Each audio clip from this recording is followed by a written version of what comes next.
ఎవడైనా అనాశయం అని అనేసి ఏదో సరదాగా అన్నాను బ్రదర్, మనసులో ఏం పెట్టుకోకంటే అస్సలు నమ్మకండి, వాడు కొండగాడు.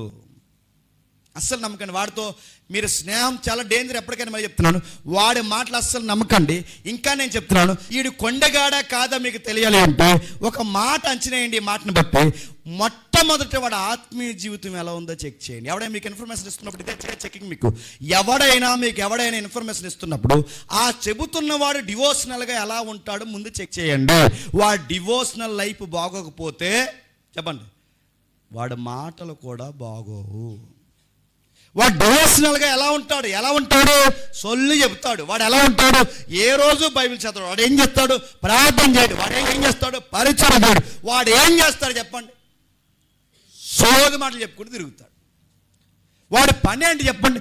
ఒక వ్యక్తి ఒక విషయాన్ని చెప్తున్నప్పుడు మీకు అదే అంచనా. ఒక వ్యక్తి ఒక విషయాన్ని చెప్తున్నప్పుడు ఇతగాడి మాటలు తీసుకోవడానికి ఆడ మాటలకి వాల్యూ ఉందా లేదా, అసలు వాల్యూ మాటలా కాదా, ఆడ మాటలు నేను వాల్యూగా తీసుకోవాలి అంటే వాడు ఆత్మీయంగా బాగుంటాడా బాగోడా చెక్ చేసుకోవా.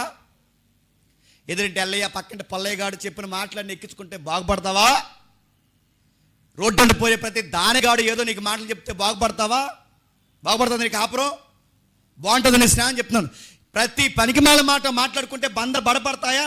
బంధాలు ఇంకా నాశనం అయిపోతాయి. చెప్పండి, నాశనం అయిపోతాయి.